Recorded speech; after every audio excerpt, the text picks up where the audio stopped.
Hi friends, welcome to RH Kitchen. இன்னைக்கு நம்ம French toast எப்படி செய்யறதுன்னு பார்க்கலாம். இந்த French toast செய்யறதுக்கு வெறும் 3 பொருள் மட்டும் இருந்தா போதுங்க. என்னன்னு பாத்தீங்கன்னா bread, milk and egg. இது மூணு மட்டும் இருந்தா நம்ம சுவையான French toast வீட்லயே வந்து ரெடி பண்ணலாம்.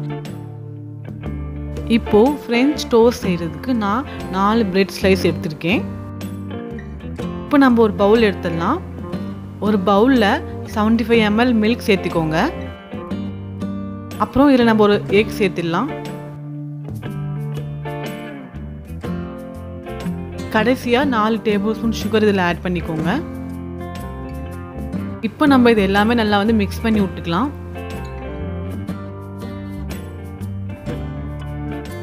சுகர் நல்லா வந்து கரையிற வரைக்கும் நம்ம எல்லாமே நல்லா மிக்ஸ் பண்ணி விட்டுக்கலாம். இப்போ நம்ம ஸ்டவ் ஆன் பண்ணி ஃப்ரை பேன் வச்சுக்கலாம். பேன் நல்லா சூடானதுக்கு அப்புறமா நம்ம இதில் நெய் அப்ளை பண்ணிக்கலாம்.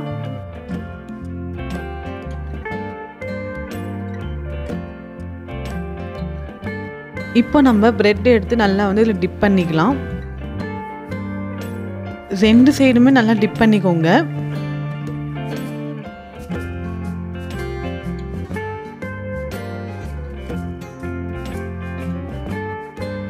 நம்ம இது மேலேயும் கொஞ்சோண்டு நெய் வந்து அப்ளை பண்ணிக்கலாம்.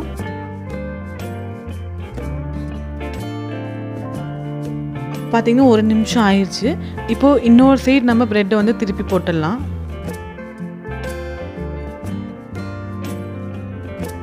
நம்ம ஃப்ளேம் வந்து கொஞ்சம் சிம்லேயே வச்சுக்கலாம், இல்லாட்டி இது வந்து சீக்கிரமாக வந்து கருகிரும்.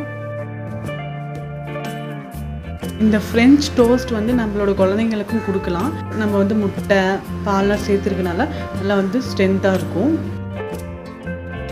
இப்போது 2 சைடுமே பிரெட்டு நல்லா டோஸ்ட் ஆயிடுச்சு. இப்போ நம்ம இதை எடுத்துடலாம்.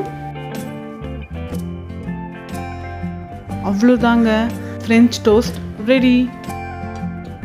இந்த வீடியோ பிடிச்சிருந்துச்சுன்னா லைக் பண்ணுங்கள், கமெண்ட் பண்ணுங்கள், ஷேர் பண்ணுங்கள். மறக்காமல் இந்த டிஷ் உங்கள் வீட்டில் ட்ரை பண்ணி பாருங்கள். நடனமாடும் நாவில் சுவை. Bye friends.